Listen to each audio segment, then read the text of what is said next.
Hello everyone and welcome to the bank IQ। मेरा नाम है तरुण और अब हम करेंगे पजल का सेट नंबर 37। तो देखते हैं इसमें क्वेश्चंस क्या गिवन है। ओके, ये आपके पास पजल गिवन है, इसका आप स्क्रीनशॉट ले लीजिए। अब मैं इसे एक्सप्लेन करता हूँ, देखिए। ओके, सो पजल में क्या दिया हुआ है, उसने हमसे बोला है a rectangular field having its length and breadth in the ratio 2:1 is converted into a circular field keeping its perimeter same. Okay, उसने क्या बोला कि एक आपके पास रेक्टेंगुलर फील्ड थी, ठीक है, जिसकी लेंथ और ब्रेथ किस रेशियो में, 2:1 के रेशियो में, ठीक है। और उसने बोला इसको एक सर्कुलर फील्ड में कन्वर्ट कर दिया गया जिसका पेरीमीटर सेम था। मतलब क्या, जो इसका पेरीमीटर होगा वो इसका क्या होगा, सर्कमफ्रेंस होगा, ठीक है। उसके बाद उसने बोला the breadth of the rectangular field was 91 metres. Okay, और जो इसकी ब्रेथ है, मतलब ये बराबर किसके है, 91 मीटर्स के है। इसका मतलब ये बराबर किसके होगा, 182 के होगा, ठीक है। तो अगर मैं इसका पेरीमीटर निकालना चाहूँ वो कितना हो जाएगा आपके पास, इन सबको अगर मैं ऐड करता हूँ तो 182 और ये आपके पास 463, मतलब टोटल 645, कितना हो गया, 546 आपके पास क्या हो गया, पेरीमीटर हो गया इसका, ठीक है। तो वही इसका क्या होगा, सरकमफ्रेंस होगी। मतलब क्या, इस सर्कल की सरकमफ्रेंस कितनी, 546 हुई, ठीक है।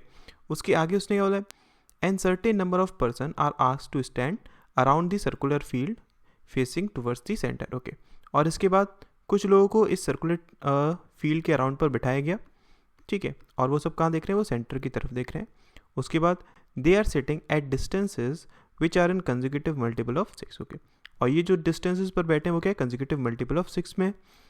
तो ये हमारे पास क्या बेसिक इन्फॉर्मेशन गिवन है। अब इसके आगे उसने हमें क्या दिए, कंडीशंस दिए। तो ये काम करते हैं हम क्या, कि कंडीशंस को प्रॉपरली लिख लेते हैं और फिर उसके बाद इस पजल को सॉल्व करेंगे। तो देखिए, ओके, सो यहाँ पर आपको जो बेसिक चीज़ पता है वो क्या पता है कि आपके पास जो टोटल सर्कमफेरेंस है वो है 546 है, ठीक है। और उसके बाद उसने हमें कंडीशन क्या दिया है कि 2 person are sitting between X and Y. Okay, X और वाई के बीच में क्या है, आपके पास 2 लोग हैं, ठीक है। एक्स और वाई के बीच में 2 लोग हैं, फाइन। उसके बाद I is immediate right of J. Okay, I कहाँ पर है, वो इमीडिएट राइट में है जे से, फाइन। उसके बाद L sits to the immediate right of K at a distance of 72 metres. Okay, और L कहाँ पर है, इमीडिएट राइट ऑफ K है, ठीक है। और इनके बीच में डिस्टेंस कितना है, 72 मीटर्स है। उसके बाद the distance between F and M is 18 metres. Okay, और F और M के बीच में जो डिस्टेंस है वो कितना है, वो 18 मीटर्स का है, ठीक है।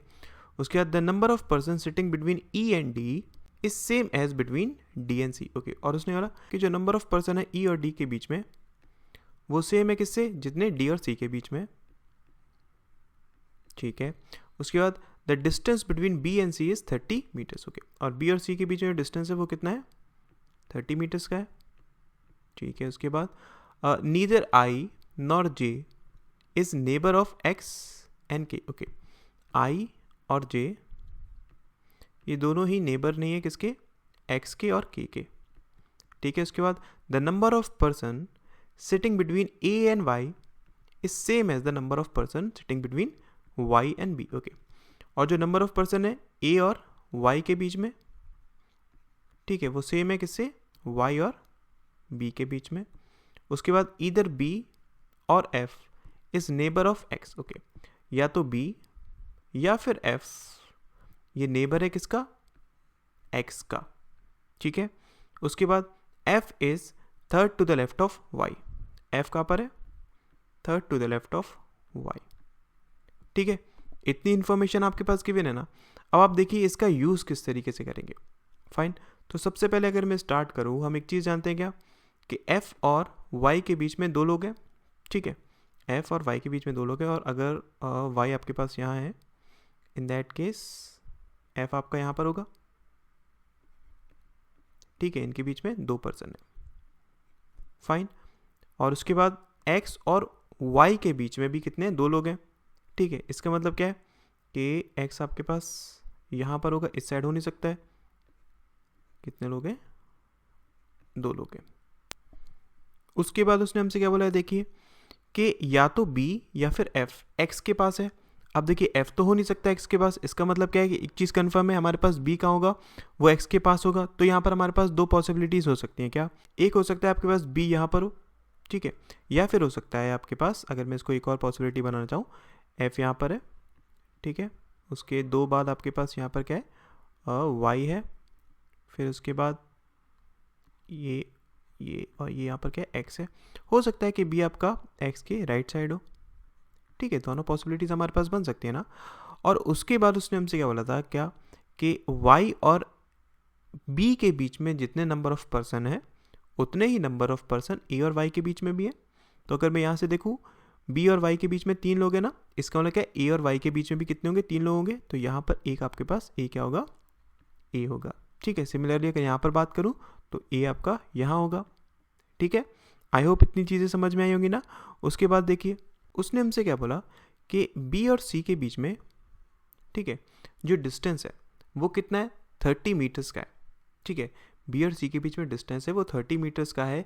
ये 30 मीटर्स का डिस्टेंस कब कब हो सकता है, इनके बीच में कितने लोग हो सकते हैं?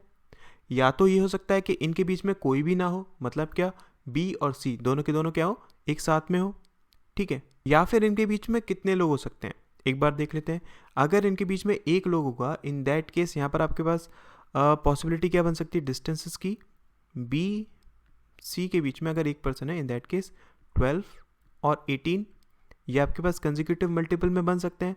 इसके अलावा इनकी कोई भी और पॉसिबिलिटी नहीं हो सकती है ना। मतलब क्या, अगर आप एक इसमें से 18 ले लेंगे, इन दैट केस दूसरा कितना होगा, 24, तो इनके बीच में डिस्टेंस आपके पास 30 नहीं हो सकता ना। 30 डिस्टेंस इनके पास कब हो सकता है, या तो b और c के बीच में कोई भी ना हो, या फिर b और c के बीच में एक पर्सन हो और इनके बीच में जो डिस्टेंस हो वो कितना हो, 12 और 18 हो, ठीक है, यही हो सकता है। लेकिन उसने हमें एक कंडीशन दी है, क्या, कि f और m के बीच में डिस्टेंस कितना है, वो आपके पास 18 है। अगर f और m के बीच में 18 होगा तो ऑब्वियसली b और c के बीच में आपका 18 वाला डिस्टेंस आ नहीं सकता है ना। इसका मतलब क्या है कि b और c के बीच में कोई भी पर्सन नहीं होगा, तो b और c एक दूसरे के नेबर होंगे।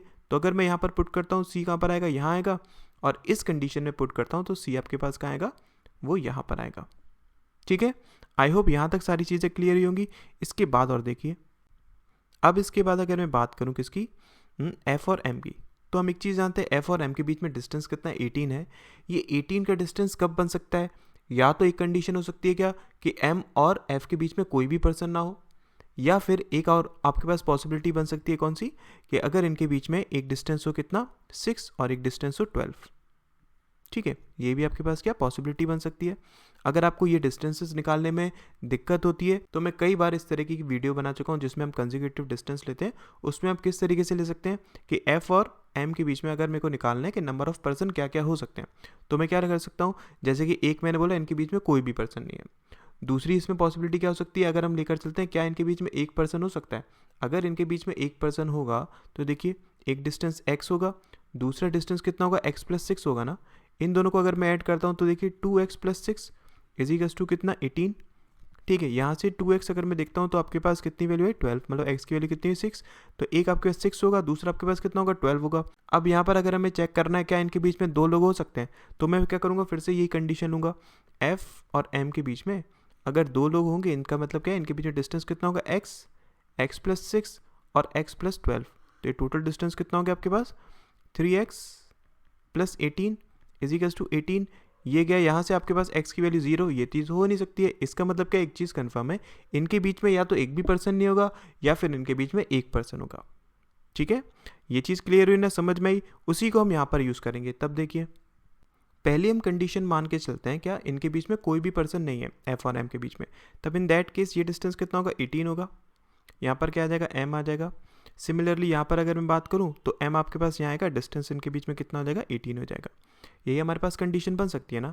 अच्छा, इसके बाद देखिए उसने हमसे क्या बोला था कि b और c के बीच में डिस्टेंस कितना, 30 है ना। ये डिस्टेंस कितना है, 30 है ना। तो अब हम जानते हैं क्या कि इनके बीच में कंसेक्यूटिव चल रहे हैं आपके पास। अगर कंसेक्यूटिव चल रहा है तो देखिए इस तरफ अगर मैं लेता हूँ, मान लेते हैं इस तरफ आपके पास कंसेक्यूटिव डिस्टेंस बढ़ रहा है। इन दैट केस ये कितना होगा आपके पास, 24। उसके बाद फिर 30 यहाँ पर आना चाहिए था ना, ये तो हो नहीं सकता है। इसका मतलब क्या है कि इस साइड आपके इंक्रीज तो होगा नहीं। अगर मैं इस साइड इंक्रीमेंट लेता हूँ, इन दैट केस क्या होगा आपके पास, ये 18 है, इसके बाद कितना होगा, 24 होगा, ठीक है। 24 के बाद यहाँ पर 30 आना चाहिए था आपके पास, है ना, वो नहीं है यहाँ पर। इसका मतलब क्या है, ये पॉसिबिलिटी भी आपके पास गलत होगी। मतलब सिंपल क्या हुआ कि f और m के बीच में इस वाली पॉसिबिलिटी में कोई ना कोई 1% तो आएगा ही। ठीक है, यहाँ पर सिमिलरली अगर मैं बात करता हूँ तो देखिए 30 यहाँ पर है आपका, तो इधर से अगर हम बढ़ाएंगे तब तो ये कंसेक्यूटिव डिस्टेंसेस लेकर 30 बन नहीं सकता है। अगर हम यहाँ से लेते हैं तो इन दैट केस ये डिस्टेंस कितना होगा, 24 होगा। अगर ये डिस्टेंस 24 होगा, इन दैट केस ए और सी ये दोनों साथ में आने चाहिए थे, है ना, क्योंकि इसके बाद डिस्टेंस कितना 30 आना चाहिए था ना, जो कि यहाँ पर है। तो ये भी चीज़ यहाँ पर पॉसिबल नहीं हो रही है, तो इसका मतलब क्या है, कन्फर्म है f और m के बीच में आपका 1% तो होगा ही होगा। ठीक है, देखिए अब अगर हम f और m के बीच में 1% को रखते हैं तो देखिए यहाँ पर अगर मैं बात करूँ, आपके पास m अगर यहाँ पर आएगा, इन दैट केस इनके बीच में जो डिस्टेंस होगा वो कितना होना चाहिए, वो आपके पास 6 और 12 होना चाहिए। अब वो या तो इस डायरेक्शन में क्या होगा, इंक्रीज़ होगा, या फिर इस डायरेक्शन में क्या होगा, इंक्रीज़ होगा। ठीक है, अगर हम यहाँ मान लेते हैं कि आपके पास इस डायरेक्शन में इंक्रीज़ हो रहा है, इन दैट केस क्या होना चाहिए था, यहाँ पर 6, यहाँ पर 12, फिर उसके बाद 18, फिर उसके बाद 24, फिर यहाँ पर 30 होना चाहिए था। इसका मतलब क्या है, यहाँ पर तो वो इंक्रीज़ नहीं हो रहा है। ठीक है ना, अगर मैं इस साइड को इंक्रीज़ करता हूँ, इन दैट केस ये आपके पास 6 होना चाहिए, ये आपके पास 12, उसके बाद 18 यहाँ, फिर यहाँ पर कितना होना चाहिए, आपके पास 24 होना चाहिए। ठीक है, फिर उसके बाद 30 हो सकता है यहाँ पर।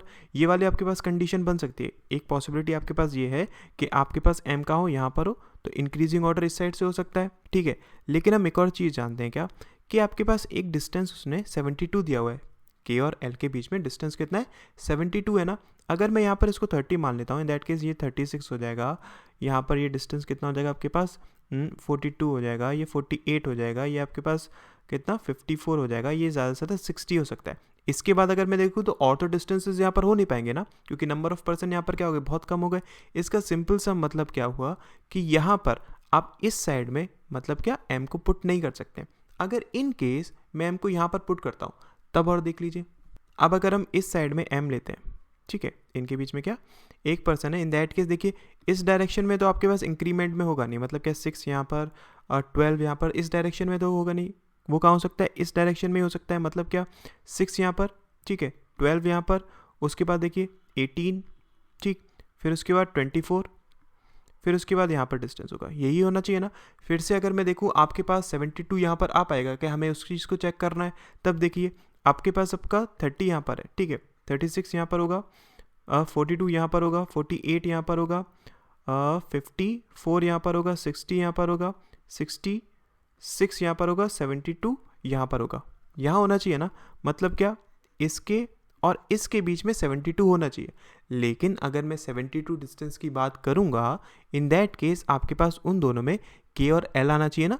यहाँ पर हमारे पास क्या आ रहा है, f आ रहा है, जो कि पॉसिबल नहीं है। इसका सिंपल सा मतलब क्या हुआ कि आप इस साइड भी m को पुट नहीं कर सकते हैं, तो हमारे पास ये वाली पॉसिबिलिटी तो कैंसिल आउट हो गई। मतलब क्या, इसमें हम किसी भी तरीके से m को पुट नहीं कर सकते। अब हमारे पास ये वाली पॉसिबिलिटी बची है। इस पॉसिबिलिटी में देख लीजिए, अब अगर हम बात करें f और m के बीच में 1% है, मान लेते हैं कि इस डायरेक्शन में वो क्या है आपके पास इंक्रीज़ हो रहा है, तो देखिए यहाँ पर होगा आपके पास m, ये आपके पास देखिए अगर मैं इस डायरेक्शन में इंक्रीमेंट कराता हूँ, इन दैट केस 6 यहाँ पर, 12 यहाँ पर, 18, 24 यहाँ तो हो नहीं सकता है। ठीक है, इस डायरेक्शन में अगर मैं इंक्रीमेंट कराता हूँ कंसेक्यूटिव, तब 6 यहाँ पर, 12 यहाँ पर, ठीक है, 18 यहाँ पर, इन दैट केस 24 यहाँ पर, फिर 30 यहाँ पर। फिर अगर मैं देखूंगा तो यहाँ पर आपके पास डिस्टेंस 72 नहीं बन पाएगा ना। इसका सिंपल सा मतलब क्या हुआ कि आपके पास सिर्फ एक पॉसिबिलिटी बची है कि आप m को कहाँ पर पुट कराएं, आप m को यहाँ पर पुट कराएं। तब देखिए अगर हम m को यहाँ पर पुट कराते हैं, इन दैट केस देखिए ये डिस्टेंस कितना 30 है ना। अब आपके पास क्या हो सकता है, या तो आपके पास इस डायरेक्शन में आप इंक्रीमेंट कराएं, मतलब क्या 6 यहाँ पर, 12 यहाँ पर, फिर उसके बाद 18 यहाँ पर, ठीक है, 18 को आपको यहाँ तक लेना पड़ेगा, फिर 24। ये चीज़ हो नहीं सकती है क्योंकि आपके पास 72 आ नहीं सकता है। इसका मतलब क्या, एक चीज़ ऑब्वियस है, यहाँ पर आपके पास क्या होगा 6 होगा, यहाँ पर आपके पास क्या होगा 12 होगा। तब देखिए, अब देखिए इनके बीच में डिस्टेंस ये कितना होगा 6, ये आपके पास कितना 12, एंड आफ्टर दैट 18, फिर ये कितना होगा 24 होगा, फिर यहाँ से ये कितना होगा 36 आपके पास डिस्टेंस होगा। ठीक है, ये आपके पास क्या डिस्टेंसेस अभी तक बने, फाइन। अब देखिए हमें क्या चीज़ पता चल गई, हमें ये पता चल गया आपके पास यहाँ पर अब 6 से कम तो कोई डिस्टेंस होगा नहीं, है ना। आपके पास जो भी इंक्रीमेंट होगा वो यहीं से होगा इंक्रीमेंट, ठीक है। और एक डिस्टेंस हम जानते हैं, एक आपके पास डिस्टेंस कितना है 72 है ना। आपके पास एक डिस्टेंस है 6 और एक डिस्टेंस है आपके पास 72। इसका मतलब क्या हुआ कि आपके पास 6 से लेकर 72 तक कंसेक्यूटिव चले होंगे। अब यहाँ से यहाँ अगर मैं देखूँ तो टोटल कितने डिस्टेंसेस कवर हुए, मतलब क्या यहाँ पर अगर मैं AP लगाऊँ, क्योंकि आपके पास क्या सब में डिफरेंस कितना है 6 का है ना, ठीक है। यहाँ से अगर मैं देखना चाहूँ कि 6 से लेकर 72 डिस्टेंस तक इसने टोटल कितना डिस्टेंस कवर करा, मतलब क्या 6 फिर उसके बाद 12 फिर उसके बाद 18 फिर उसके बाद 24 ऐसे कर करके 72 तक इसने कितना डिस्टेंस कवर करा। अगर मैं ये चीज़ जानना चाहता हूँ तो देखिए हम इसको किस तरीके से कर सकते हैं। अगर मैं यहाँ पर ये चीज़ जानना चाहूँ कि 72 आपके पास कौन सा टर्म है, ठीक है, तो वो हम कैसे निकाल सकते हैं। हम जानते हैं क्या, आपके पास जो भी अर्थमेटिक प्रोग्रेशन होता है, इन दैट केस अगर आपको AN वैल्यू निकालनी है, मतलब क्या आपको निकालना है कि ये 72 कौन सी वैल्यू है, तो हम कैसे निकालेंगे, वो होता है AN is equals to A plus N-1 into D, ठीक है। यहाँ पर AN क्या होता है, जिस टर्म को आपको फाइंड आउट करना है कि ये कौन सा टर्म है, हमें निकालना है कि 72 जो है वो कौन सा टर्म है। A क्या होता है आपके पास जो इनिशियल वैल्यू होती है, मतलब क्या 6 प्लस N-1, आपको N की वैल्यू फाइंड आउट करनी है कि कौन सा टर्म है, ठीक है, इंटू D क्या डिस्टेंस जो डिफरेंस जो भी होता है 6 का। तो यहाँ से अगर मैं देखूंगा आपके पास ये कितना बनेगा, यहाँ से देखिए आपके पास N की वैल्यू कितनी आएगी, N की वैल्यू आपके पास बन रही है 12। इसका मतलब क्या है कि 6 से लेकर 72 तक आपके पास टर्म्स कितने टोटल 12 है। तो अब हमें क्या देखना है कि 6 से लेकर 72 तक आपके पास टोटल कितना डिस्टेंस कवर होगा, ठीक है। तो यहाँ से हम क्या यूज़ कर सकते हैं, हम सम ऑफ AP यूज़ कर सकते हैं। आपके पास सम ऑफ AP मतलब क्या, ये टोटल डिस्टेंसेस जितने हैं उन सबका सम बराबर किसके होगा, N/2 into A plus L, ठीक है। N आपके पास क्या है, नंबर ऑफ टर्म्स कितने हमने देखे यहाँ पर 12 बने, डिवाइडेड बाय 2 इंटू A आपके पास क्या है, A आपके पास 6 है, L आपके पास लास्ट टर्म क्या है 72। तो यहाँ से ये कितना हो गया 6 इंटू 78 आपके पास कितना बना, ये आपके पास हो गया 48, ठीक है, मतलब कितना 42 और 46, ठीक है। ये आपके पास टोटल डिस्टेंस बना। अगर हम देखें हमारे पास यहाँ पर टोटल सर्कमफेरेंस कितना था, वो था आपके पास 546, ठीक है। उसमें से अगर मैं 6 से लेकर 72 तक बात करता हूँ, आपके पास कितना डिस्टेंस कवर हो रहा है 468। अब आपके पास डिस्टेंस बचा कितना देख लीजिए, इसमें से इसको सब्सट्रैक्ट कर लीजिए, आपके पास कितना डिस्टेंस बचा है, ये बचा आपके पास 8 एंड देन आपके पास 3 एंड 78 डिस्टेंस बचा है। वो हम कैसे कवर कर सकते हैं, आपके पास लास्ट डिस्टेंस क्या था 72 ना, इसके बाद अगर मैं एक और आपके पास 6 का मल्टीपल ले लेता हूँ 78, तो वो क्या बना देगा, आपके पास डिस्टेंस को कवर कर देगा। इसका सिंपल सा मतलब क्या हो गया, आपके पास जो लास्ट डिस्टेंस बनेगा वो कितना बनेगा, वो 78 बनेगा, ठीक है। आई होप यहाँ तक समझ में आया होगा। अगर नहीं समझ में आया एक बार फिर से वीडियो को रिवाइंड करके देख लीजिए, क्लियर हो जाएगा, ठीक है। हो सकता है पहली बार में ये चीज़ें समझ में ना आए, बस आपको थोड़ा सा AP के बारे में जानकारी होनी चाहिए, इन दैट केस आप इसको आराम से कर लेंगे, ठीक है। अब देखिए मैं थोड़ा सा रब करके फिर बनाता हूँ इसको। ओके, सो हमें फाइनल डिस्टेंस इसका जो एंड वाला डिस्टेंस है वो कितना है 78 पता चल गया था। तो यहाँ से देख लीजिए ये आपके पास कितना हो जाएगा, ये आपके पास हो जाएगा 42 एंड देन 48, ठीक है। अगर मैं यहाँ से यहाँ तक का डिस्टेंस देता हूँ, ये हो गया आपके पास 42 48 एंड देन 54, ठीक है, 60 66 72 एंड देन 78, यहाँ तक ये डिस्टेंस बनेगा इस पूरे का। अगर मैं सर्कमफेरेंस निकालूंगा आपके पास क्या वैल्यू आएगी, यही वैल्यू आएगी, ठीक है। अब इसके बाद अगर हमें पुट करना है तो हम किस तरीके से और वैल्यूज़ को पुट कर सकते हैं। देखिए हम एक चीज़ जानते हैं K और L के बीच में डिस्टेंस कितना है 72 है। K के राइट एंड पर क्या है आपके पास L है, तो मैं K को कहाँ पर पुट कराऊंगा, K के राइट एंड पर है ना, मतलब क्या K आएगा यहाँ पर, इसके राइट एंड पर क्या है आपके पास L है, L आएगा यहाँ पर, ठीक है। उसके बाद अगर मैं देखूँ I और J को मैं कहाँ पर पुट करा सकता हूँ, उस टाइम से क्या बोला था कि I और J दोनों ही ना ही X के पास है और ना ही K के पास है। इसका मतलब क्या है, यहाँ पर नहीं आ सकते हैं और यहाँ पर नहीं आ सकते हैं, तो उसके लिए सिर्फ एक जगह बची ये, ठीक है। और यहाँ पर भी अगर मैं देखूँ तो J के राइट साइड में क्या है I है, इसका मतलब J आएगा यहाँ पर, इसके राइट साइड में I आ जाएगा यहाँ पर। उसके बाद अब अगर मैं देखूँ आपके पास क्या बचा हुआ है, D और E बचा हुआ है ना, C और D के बीच में जितना डिस्टेंस है उतना ही D और E के बीच में भी है। तो देख लीजिए आपके पास D आ जाएगा यहाँ पर और C आ जाएगा यहाँ पर, सॉरी E आ जाएगा यहाँ पर, फाइन। तो ये बनेगी आपकी फाइनल पजल, ठीक है। आई होप अप्रोच आपको थोड़ी सी इसमें मिली होगी कि किस तरीके से आपको इसके क्वेश्चंस को करना होता है, ठीक है। Thank you so much.